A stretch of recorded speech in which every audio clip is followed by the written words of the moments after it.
Okay. How are we going? Should we make a start given the time? You're on mute, Sharon. I can't hear you.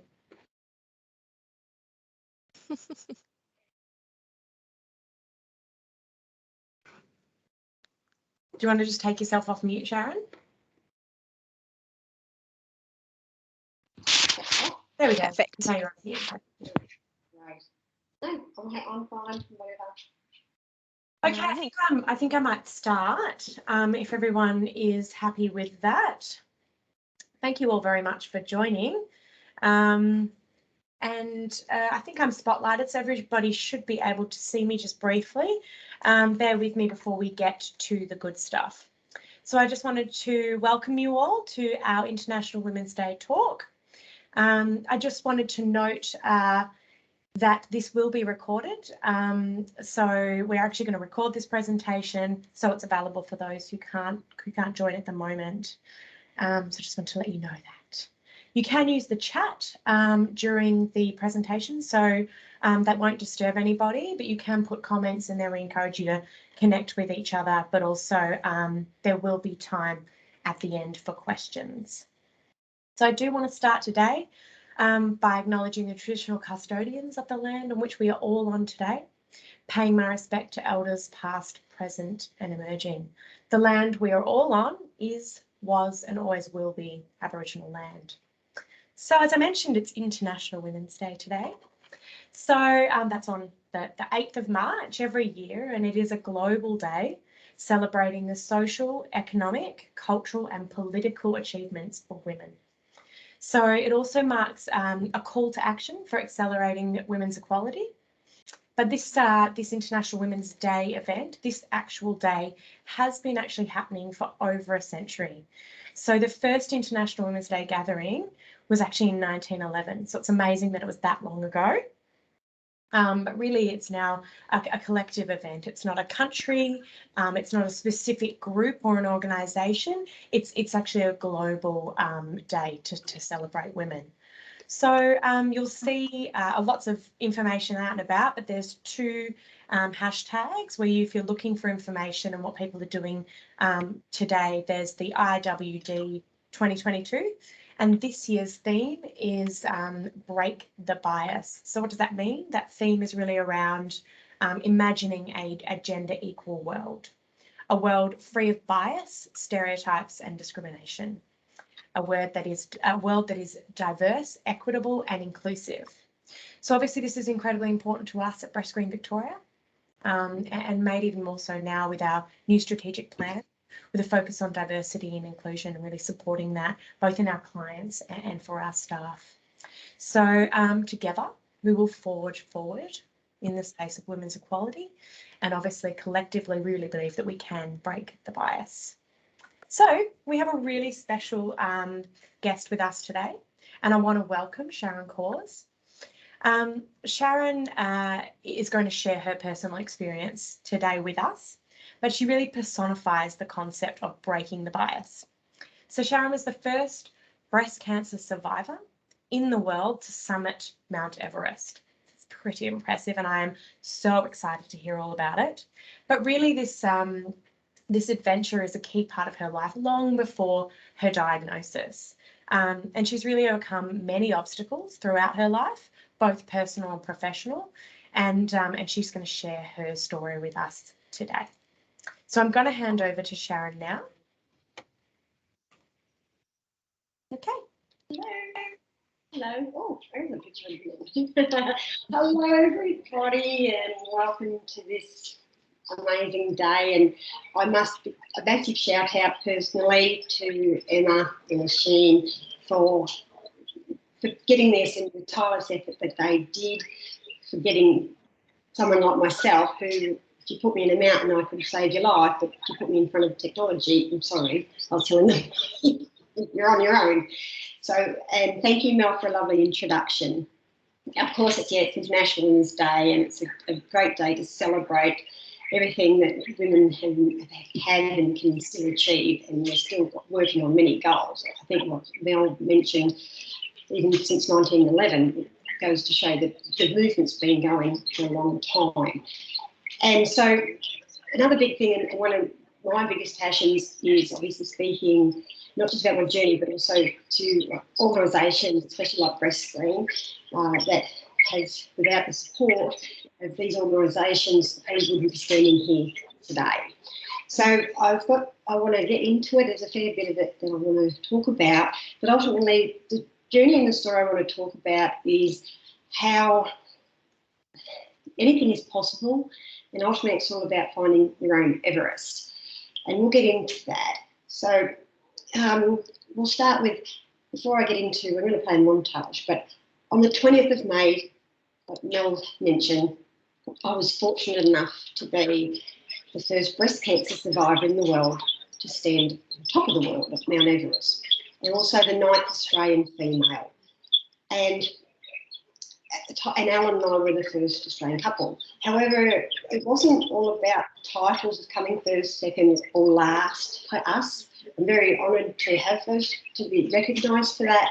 But actually, I'll be truthful, it was more about me being a bit selfish and wanting to overcome the adversity of dealing with a cancer that, you know, honestly is a coward. And I didn't want it to define me as a person. So I honestly, and I'm going to move back and forth a little bit, because after something Mount Everest, and once I'll talk to you about my breast cancer journey, I honestly believe that I'd got over my breast cancer journey. I summited the highest mountain. I had started a trekking company and taken other avid climbers to other parts of the world and guiding people and looking after others, and feeling that I was now able to live my life in a new pathway and cancer-free.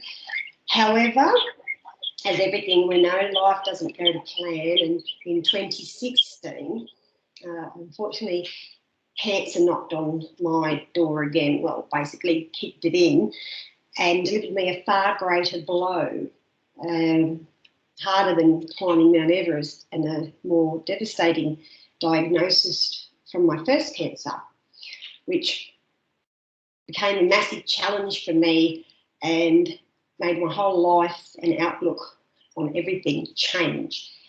So I'm going to focus mainly on these two journeys, because it's pertinent to mention is that the simple things I created, that I started for myself for the breast cancer journey to get to Mount Everest, I needed to rebuild myself and go back to the same principles to get me through this second cancer, and build the inner strength to go on and realise that I'm going to get through this again.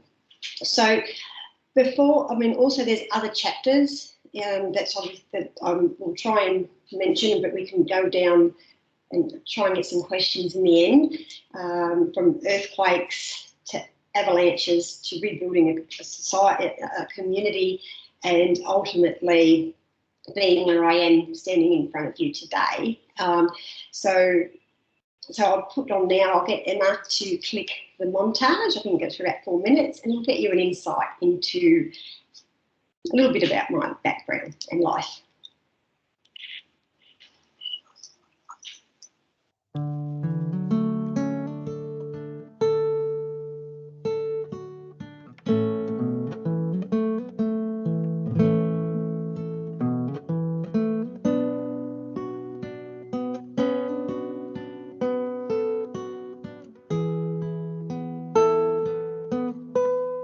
I've been meaning to tell you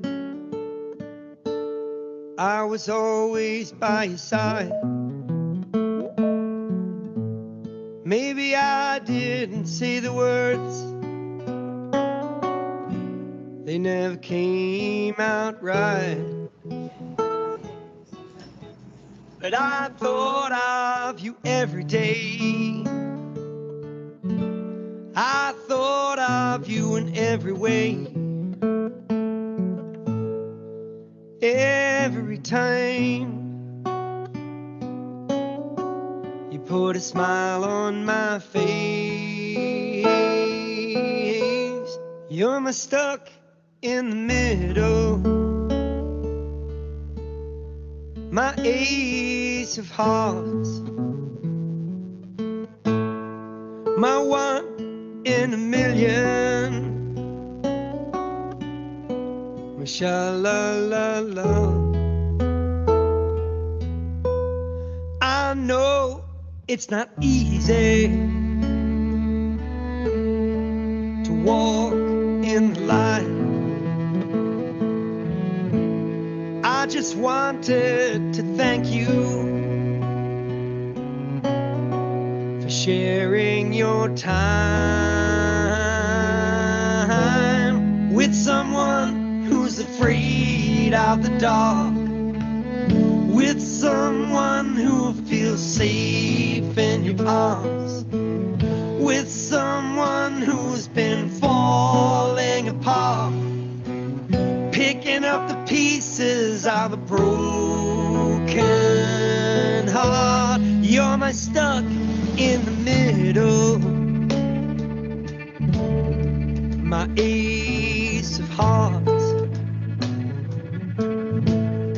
my one in a million, my sha-la-la-la-la. You're my sha-la-la-la-la, my sha-la-la-la-la-la-la, my sha-la-la-la-la, my sha-la-la-la. Every time that I'm rolling a tear, every time that I'm raising a cheer, well, that's when I think of you, dear, wishing that you were here. You're my stuck in the middle, my ace of hearts, my one in a million, my sha-la-la-la-la.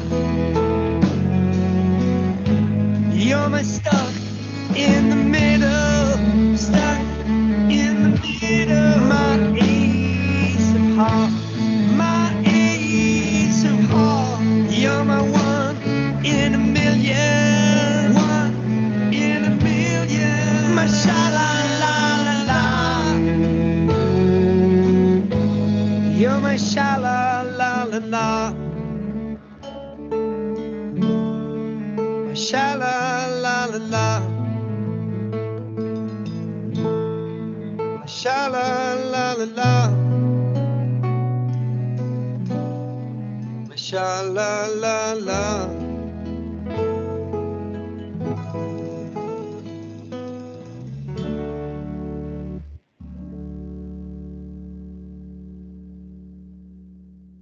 Thank you. Thank you. I hope you can hear me. I hope that gave you a little insight into where I've been. Sorry. So honestly, what this does to me, thank you very much for holding that slide. It goes through, especially it's me, through sheer will, determination, and all those magical work, resilience and perseverance. But ultimately, it was stubbornness in a way that I would never give in, and I wanted to gain control back of my life.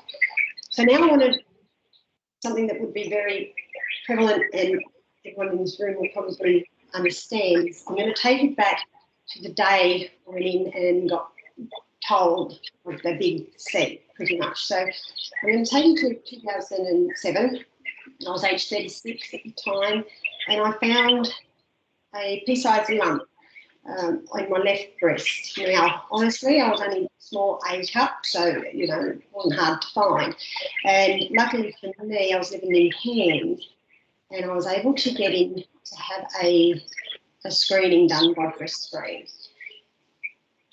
And I'll be really truthful here that I was a bit either naive and just didn't believe anything would be an issue. When I walked through the door at age 36 back then, it wasn't as common as it is today, and that's through all the wonderful science and research that's happened that we were able to detect it earlier. However, the person that walked in those doors that day was thinking about going after hoping this wouldn't take long, go out for lunch, catch up with my friend, either go to the gym in the afternoon or have a wine, life balance. So everything, I thought nothing of it. It was only that it took 2.5 hours after I walked out those same doors that I didn't have to be told, but I knew something was not right. So a mammogram didn't pick it up, and an ultrasound finally did with a biopsy. So back then it took about 5 days, and then I got delivered to the news. And within 10 days of that, I would have a lumpectomy where they found 3 small aggressive tumours, then straight in for a mastectomy where they found 3 further tumours, and removal of 20 lymph nodes, which were fantastic to be clear. Then have a porta cath removed, plus another double mastectomy, and be ready for chemotherapy. So for me to have the lymph nodes come back clear, in my eyes, was the first tick of the process along this journey. To talk about the emotions at the time, I best describe it as a kaleidoscope. To be honest, it was a way that something that I'd never believed or understood that would happen to me, but obviously it did. And Sharon, just don't want to interrupt, but there's just a bit of feedback coming from your speaker. Is your mobile phone or anything near your speaker? No? It was. Okay. That's actually better. It's gone now. So if you could keep going. I'm sorry to interrupt. Sorry, I think everyone understood that. So yeah, it's gone. I think it's down the river. And so at the time, I did. I felt I couldn't work out why me, of all people. What did I do? I thought I was living healthy. I was fit, doing this. I really sort of pitied myself, and I cried a river of tears. But then again, I thought to myself, well, why not me? Cancer doesn't discriminate, and we've realised that now. The hardest part was obviously family and friends trying to understand it too. And in the process, it's like a culling situation where some people just really don't know how to talk to you, and some people step away. And that's when you realise who's going to be around you, who's in your corner. So anyway, I needed to really stop all this confusion and sadness that was going on and what was out of my control, and work out what was in my control, and that was me and how I was going to get through this. So what I did was I set myself goals and the belief in myself that whatever I get faced, I'll get through this and go on and get back to the most important things in my life, which was climbing mountains, because I'd been doing it for years. Alan and I were in love with the art of mountaineering. And so for me, that was my passion and that was my dream. So if you do want to just hit slide 4, I'll then say this is where I come up with the 3 H's, because unfortunately it took a disease for me to realise how the potential and the amazing abilities that I had and was able to, delve into and bring out. And so that's another thing that I look at sometimes with cancer. I think that has made me a better person in so many ways. So with the 3 H's, I wanted to be simple because I'm quite a simple person. I don't go into too much fluff. And I just wanted to make sure that I knew that I was going to set myself up for the hurdles, the hiccups and the hoorays. So obviously the hurdles were going to be going through chemotherapy, and every time you'd go through it, I would be knocked out for a few days, but then I wanted to get up. And if only I could do 10 minutes of walking until nausea overtook me, I'd go to bed. Next day, I'd get up until I could build on that for 10, 20, 30, even a 5-minute jog until the next chemo session would come around and take me back to ground zero. But I never gave up because I always knew that I was moving through the transition to the hiccups. So to the hiccups, well, let's face it, you know, what does come with something like a diagnosis of such a disease that takes you and makes you so ill. I was suffering depression. So, and that's a debilitating illness in itself, you know. So here I've got two things I'm dealing with at the same time. And plus also the physical changes to everything in my body, you know, from not just the hair loss, the glowing like an alien. And back then, not that I was, you know, that large in the chest, but I lost my two assets in a way, you know. So I had to take things as they came, and dealing with that, especially as a woman, you don't realise that. And I suppose men the same. You do. You lose that self-image, or you feel a loss, a sense of loss. But that does, you know, at the end of the day, I always consider it just a possession. It's not really part of anything. So anyway, but I needed to stay positive.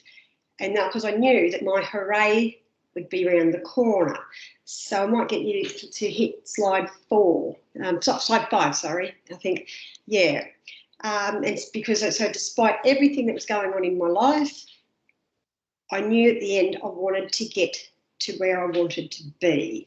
And in saying that was Everest. And for me, that's me in the little orange down suit, that's me on the south ridge there, South Pole. For me, it was Mount Everest. So people ask me how many times I've climbed Everest, and technically once. Hello, it's not that easy, and it's not that cheap. But technically, yes, once. But in my mind, many times, because when I would get into sit in the chemotherapy chair, I would actually just disassociate myself and just close my eyes and put myself back in my beloved mountains, to where I could feel the cold air on my face, the sound of my crampons on snow, to the sound of my ice axe hitting solid ice, to feeling like being in the, you know, what is it? One of those best movies, but standing on top of a mountain and just arms out wide, the sound of music really, and just feeling cancer-free, pain-free, but ultimately I was alive and I'd achieved everything that I'd set myself out to do. And it was these dreams and these moments that kept everything alive for me. So if you can hit slide 6 now, I want to take you forward. Just before I go back, and I'll talk about my journey to Everest and how the training and obviously the mindset of being on that mountain and of what I endured on the mountain. But there's two very important things that had happened to me moving forward, and that was in 2015 and in 2016. So, like I said, not everything goes to plan, and this is where you need to realise where these things take priority over other things that are in our lives. So I'll get you to go to slide 7, Emma. I won't go too far into the whole thing, and if someone wants to ask me at the end, I'll talk to you about being in an 8.2 magnitude earthquake in Nepal on Anzac Day in 2015. That day, literally the world shook for me. I could go into it a lot further about the feeling, but in the best way to explain it, it was like a plane landing and a train pulling up at the station at the same time, and the most solid building that we'd stayed in for many years and even became our residence shook us like we were actually like a jumping castle. To be able to get out of that situation at the time and to get down to ground level and watch the concrete underneath us roll like a slow moving sea, was one of the most surreal and impactful things I think that has happened in my life, and to watch the devastation happen around me.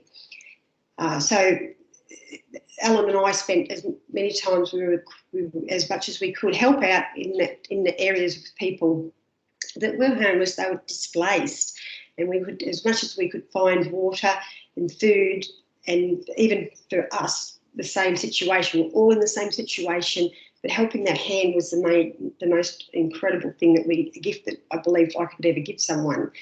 And it was until the following year, in 2016, which I believe I might get you just to go to the next slide, Emma. That should be slide 8. Yes. So we were asked, what are we going to do? What can we do to help? Instead of just thinking about taking people and trekking people around this country, how can we help the people? So we were, contacted by a company to go and help rebuild in this area called a very remote Soon Valley, in the project managers for a hydroelectricity rebuild. Something I had no idea about. They just wanted their knowledge and sort of someone to be able to get into these areas which were really remote. These areas, the area was very close to the epicentre of where the earthquake happened. However, where we were, there weren't lodges or anywhere to stay. We were living in people's homes, and at some stages I was sleeping with a cow. And and I had a couple of piglets around my head. So, and I have to just quickly tell this funny story, is that they have these monkeys over up there in this region, in the Soon Valley, and I think they're called Lambangan monkeys or something, but they're very large, and if you look out in the field, it looks like they're working in the paddies, but they're actually destroying the crops. And this wonderful woman that I was staying with, her name was Doma, she would try and bang some pots and everything to just get them away from her paddies. And then the funniest thing ever happened was she threw the pan at the monkey, and the monkey threw it back. So it was so it goes to show how close we really are related. So they can get angry too. So, but anyway, during that time of going through and trying to work out how to do this and help this community rebuild, I was feeling a lot of pain in my face. I thought it was sinus related, and I just put up with it until it became so to a debilitating stage that I realised the Panadol, sinus tablets and endo was not cutting it. So luckily for me, I contacted a few friends that are specialists in Australia, and they said, get yourself home as soon as you can, and we'll have a look at what's going on in there. So, well, after a few days of tests and exploratory surgery, let's just say the dice didn't roll in my favour, and this cancer hit me truly like an avalanche, and not just physically but emotionally, and dropped me in like a crevasse that I didn't believe there was no way out.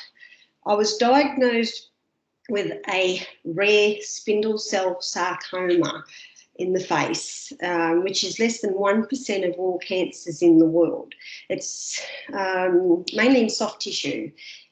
If it was to be in any part of, they explained, if it was to be in any other part of my body, they would just lob it off. But obviously with it being in my head, not so easy, because you sort of need that. But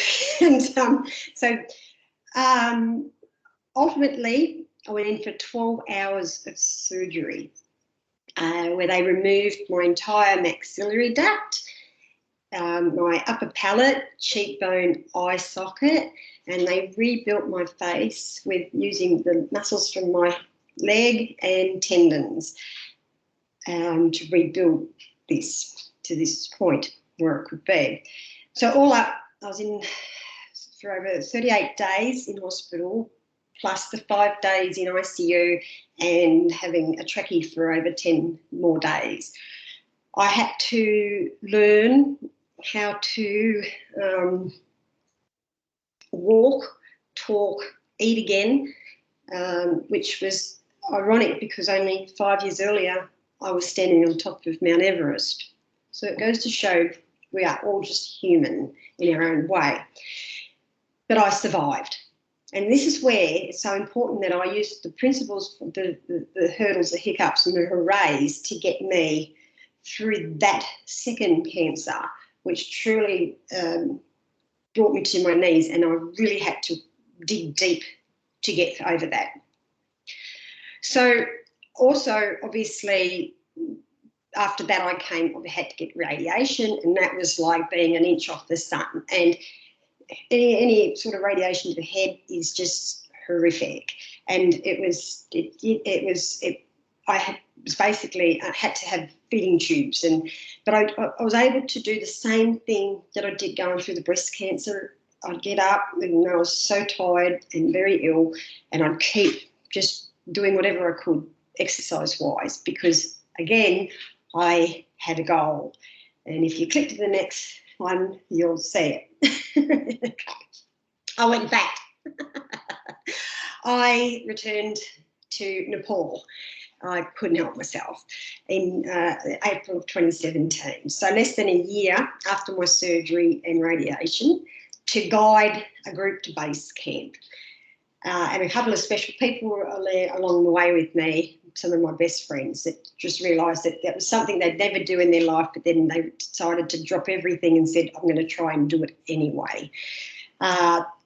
So anyway, it was also a big test for me to see how my titanium face, you know, the $1 million man or superwoman, new face, would handle the extreme conditions, especially the cold.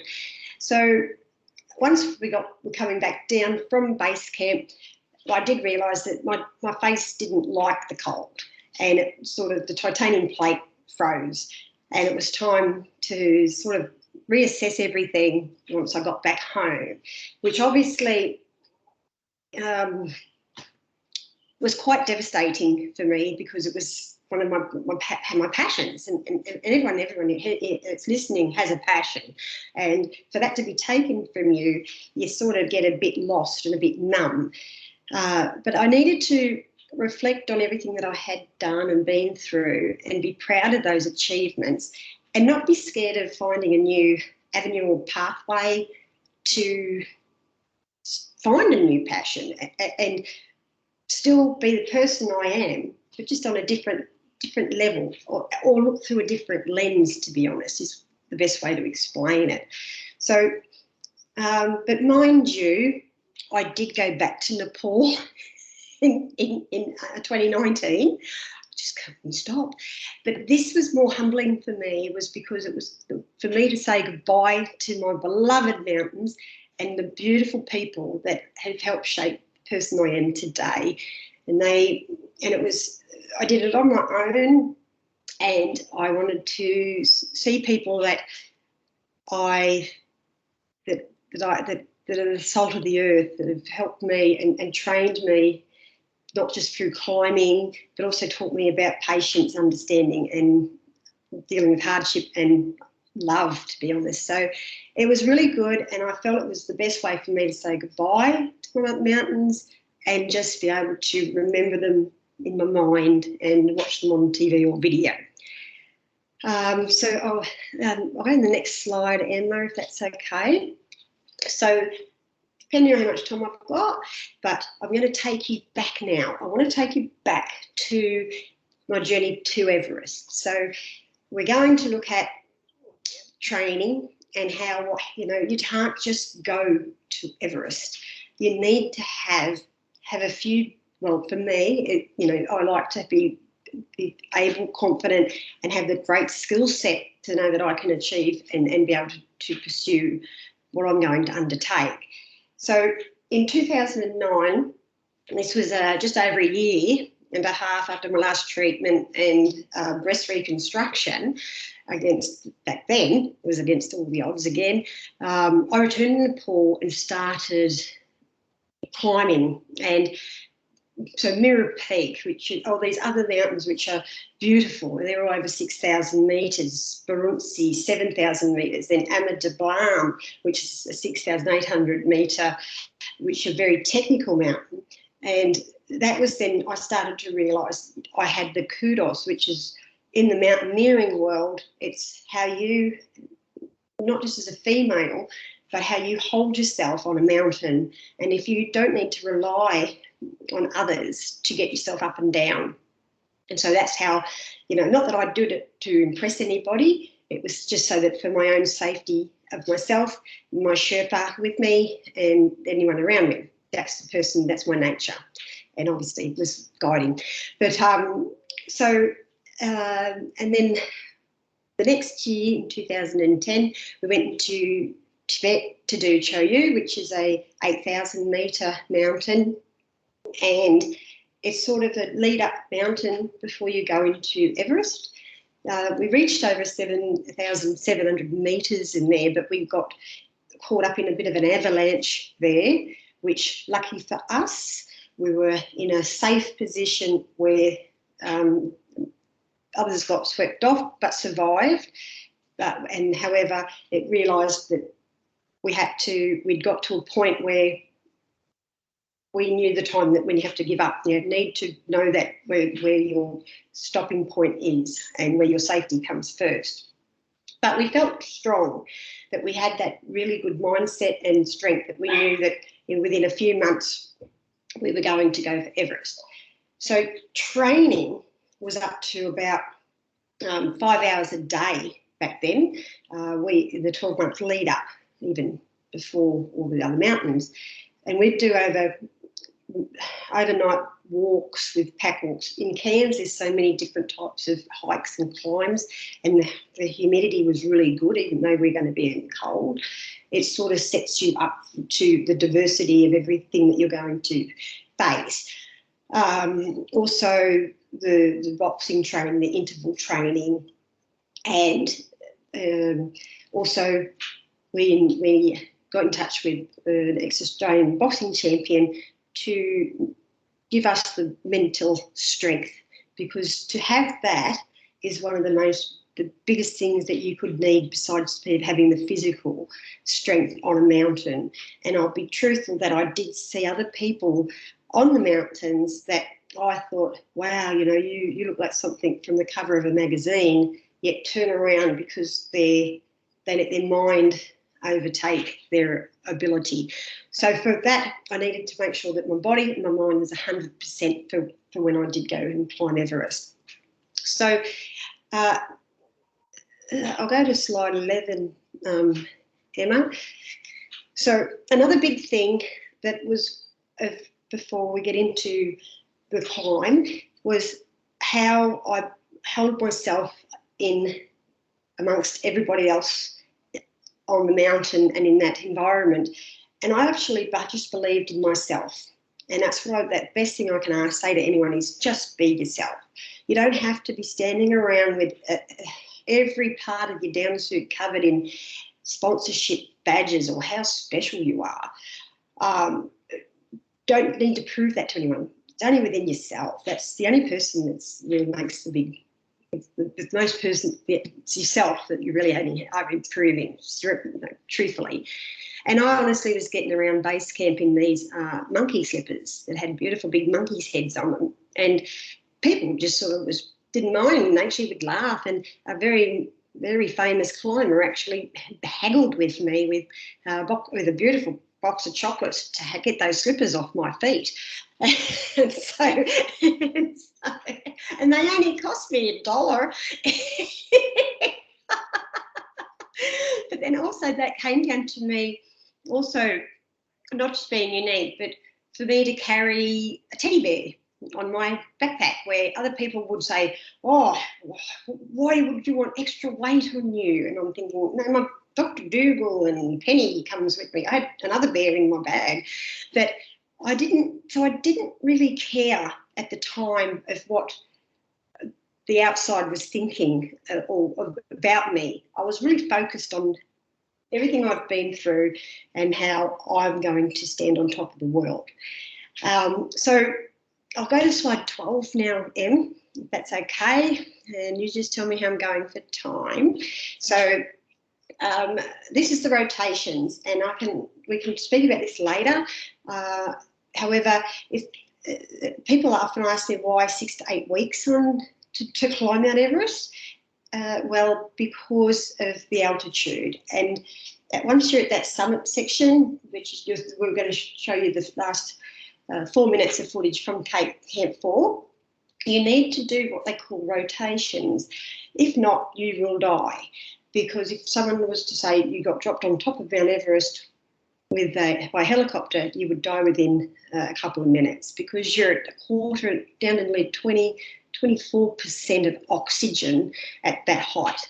Our bodies are not designed to be at there. We're down here, we're very lucky. We have a beautiful oxygen.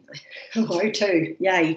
So I might leave all that for questions for later, if people wish to ask that, because there is so many people can ask different questions, from the Cohrs icefall, which is one of the stages, which is the most deadliest of them all, which is in the start between going base camp in Camp 1 to then being up in the death zone. So I'll leave that, and I might just, what we'll do is, I believe, Emma, we're going to play that last 4 minutes of footage. Did you want me to talk through the footage, or is there sound? I can try and pop the sound on, but if you would like to talk over it, I think that would be great. Okay, we'll see, because yeah, I do talk. I think I do talk in it, but anyway, this is great. So this is Camp 4. This is 8,000 metres. Okay, so I've been routed. So there's my beautiful Sherpas. We're working out. We're sitting in our tent. This is how much we need to climb, less than 900 vertical metres, and we headed off just after 9 o'clock at night. Prior to this, probably the first time I gave myself some self-doubt. I could have easily given up. I was lost a lot of weight. I was now in an area called the death zone, where your body is actually working against you. It's where you burn over 1,000 calories an hour. So you can sit up there and eat as many chocolate bars, anything you want. Gosh, take a tub of ice cream and you'll just burn it. But it is naturally named that for a very pertinent reason, is because it isn't where humans should be. So you are limited to the time you are up and down there. With that footage, you would have just seen that I'm actually about 2,000. Oh, sorry, I'm back, but not move it forward a bit. Yeah, I'm actually 2,000 metres above the cloud lines. So I was actually where planes fly. Where that was footage, as you can see, with Nepal. It sits on the border of China, or Tibet, and also India. So I was able to see the actual curvature of the Earth on the day. So there's me thinking, oh, really? You've still got that far to go? So it's quite amazing to think that it was 900 metres, yet it took 13 hours to achieve. Some people do it quicker. It depends on how they want to do the flow of their oxygen, or they've been living in the mountains. The Sherpas are very quick.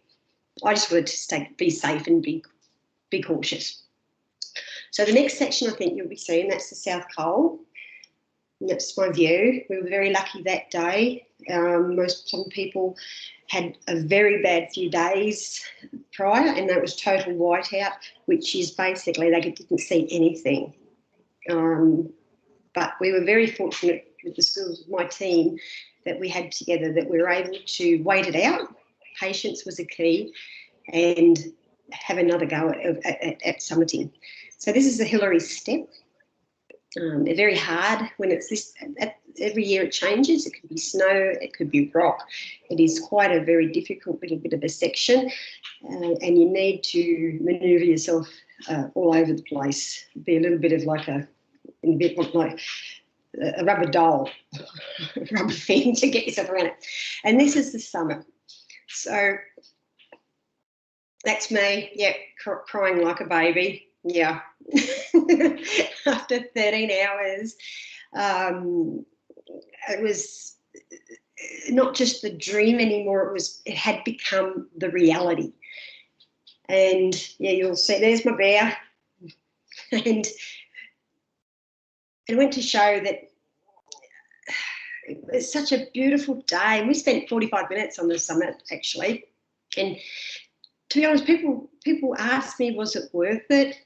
And I just go, of course it was.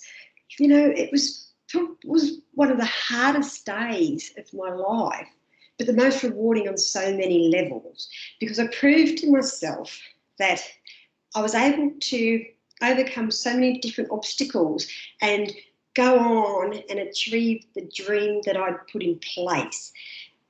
It was, when I look at it now, yeah, you do, you lose a lot of weight, but geez, you can't stop eating once you get down off the mountain, I tell you that. Oh. So anyway, we had done it. So, and it was a massive, amazing feeling. Obviously, I'll get you to go to the next slide. Sorry, that's fine. That's fine. That was Kaji. So unfortunately, Kaji died. He was my muse, basically. He taught me everything that I ever knew over 10, 12 years of climbing. Unfortunately, he lost his life tragically in an avalanche. And but I'm forever grateful for everything that he's taught me. So this is my team, you know, just with all my other Sherpas in there, and aren't we a good-looking bunch? So that's us at the end of it, climbing, and obviously having a bottle of mum in Kathmandu. This is my team, and I only trusted these guys. And that's a big thing, is to have people around you that guide you and let you have your say and let you be involved in the decision-making process. And that's why we were able to be successful on many more. Chris is actually up to her 12th of the highest 8,000 metre mountains in the world. So I'm so happy for her. Hopefully she'll get to achieve to be one of the second women to be on top of all 14. And she does do a lot of climbing for me because I do it through her eyes. So I'll go to the next slide, because I find that this is the best certificate ever. This is me. You get given, once you approve, you have to actually take your mask off on Everest and to be proven that you actually stood there. And I find that was better than my HSC, which we won't talk about. That wasn't the best marks. But anyway, and then number 16, the next slide, is something that I'm very proud of. I'm not set in stone, but I'm set in bronze, which is something that I'm quite proud of, that's in the foyer of the Queensland Cancer Council. So that was truly amazing to be honoured in that way.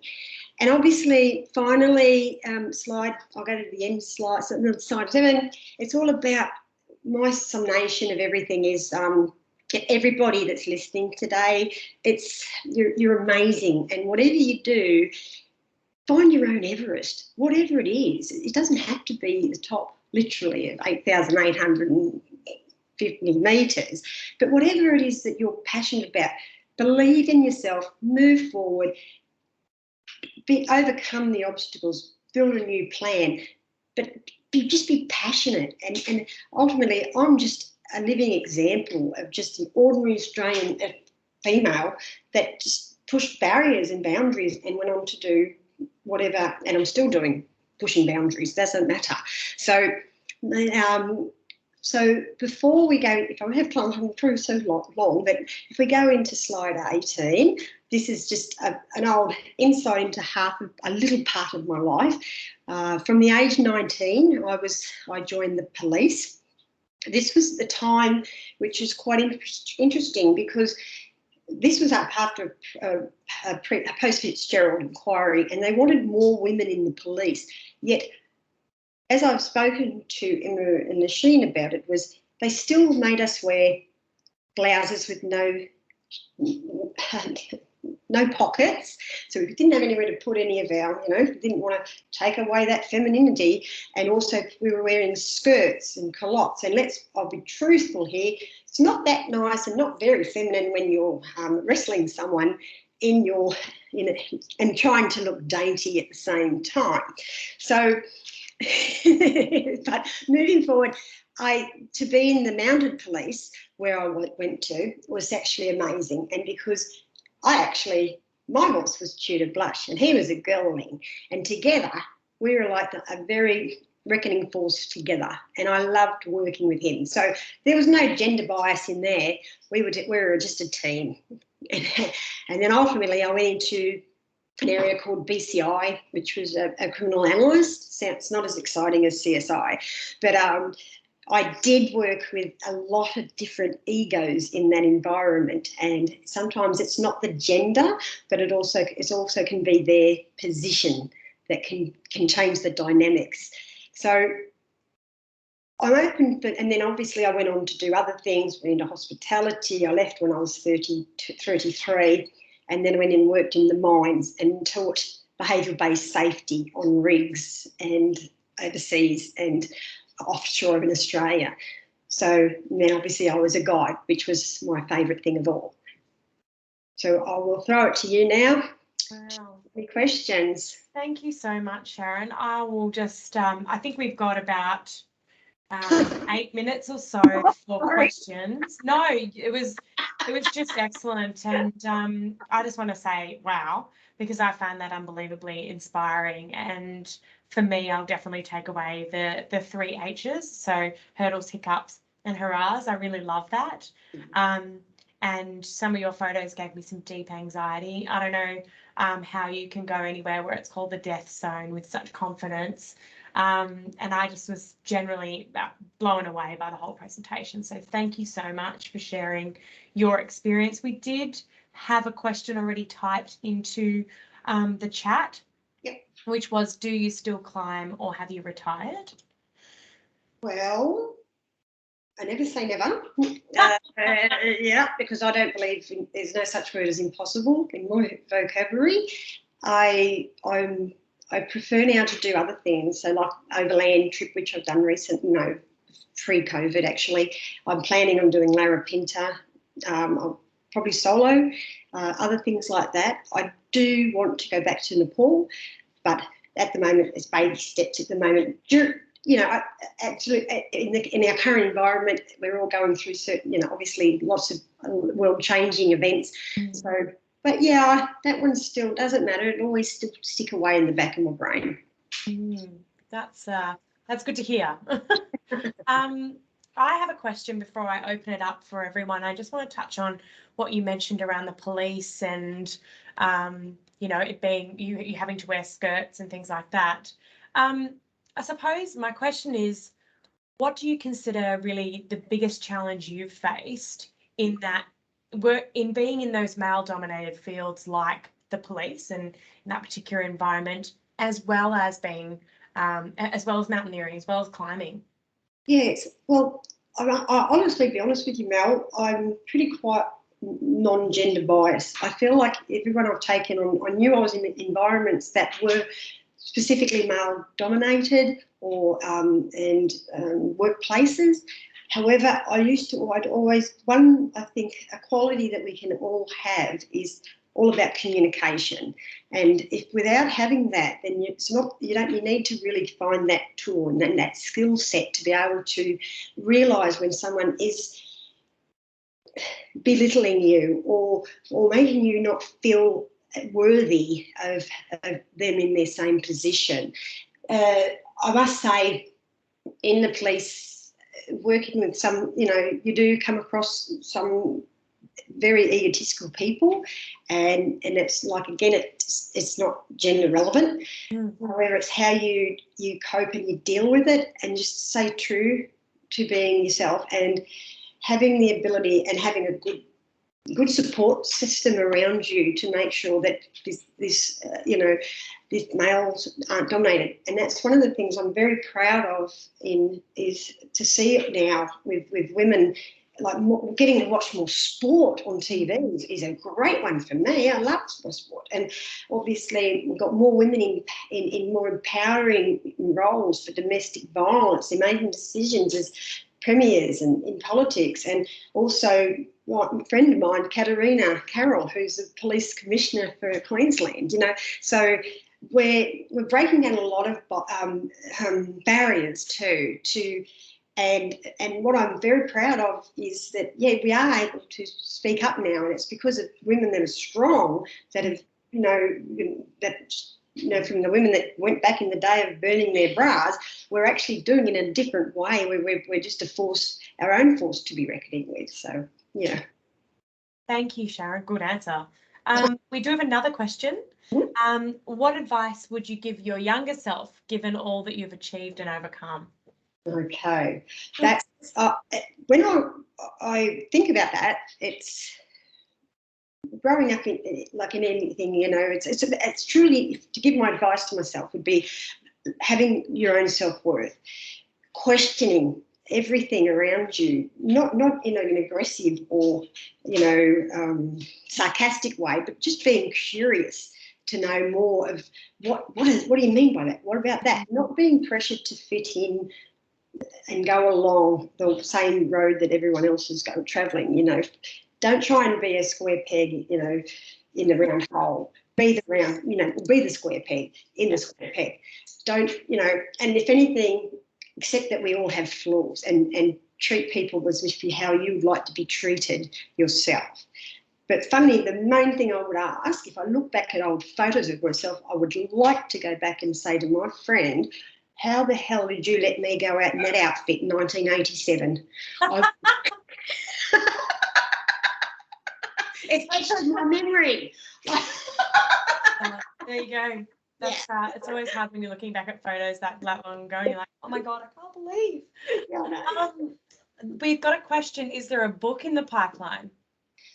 I get that a lot. I would probably, I suppose there's a lot of facets to my story that I do, as much as I'm quite low key and I don't go out. I do believe maybe what I have gone through and have been able to achieve would be relevant and prevalent to other people to read and just take example from someone that's just an ordinary woman that does extraordinary things. I think you would have a lot to add in a book, to be honest, in terms of how much I've learned just from today, and I'm sure everyone else can agree with me. I think a book would be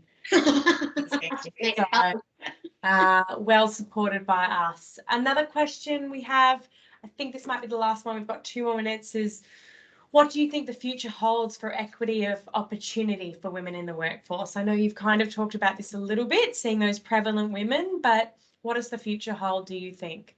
I think we can only go forward and build on where we're going. And in our society, it is more acceptable to speak your mind and not be afraid to stand up and be counted or have your say. As long as you're kind and you're doing it in a relevant and a good way that's supportive for everybody, and getting your message across in a really a way that it's not going to come across in a more vindictive way, passionate way. So there's just everything that I've been seeing with the way that women are moving forward is. Sometimes I sit there and I get these aha moments where I just think that was fantastically put together. What you would have said would have been something I would have gone around it the wrong way. So that's why I would have said something like bleep bleep bleep. But no, I think that it's becoming more understanding, I suppose. And even when I speak to my mum, who's a generation before me, she's in her 70s, what I've learned from mum in those days to where I am here and to the women of the 90s, the 2000s, I know I just sit back in awe and just go, you go, girl. You're a voice to be listened to. Yeah, heading in the right direction. I believe so. Yeah. Thank you so much, Sharon. Another comment in the chat was really around your words, which were overcome obstacles and build a plan. And I just think there are so many takeaways and so many things from your presentation today that we'll remember. And everyone will be waiting patiently for the book so that they can continue to read about your experiences and soak up your wisdom. But given the time, I just want to thank you on behalf of Breast Screen Victoria for talking to us today, for being so genuine and warm, and I found it incredibly inspiring to listen to you. So thank you so much. Thank you, Mel. Thank you, Emma. Thank you, everyone. In fact, a big kiss, everybody, for turning up today. And it's International Women's Day, so yeah, just give you can't stop. Thank you so much, Sharon. You're welcome. Thanks, everybody. Have a lovely day. Take care. Thanks all. Yes. Bye. Bye.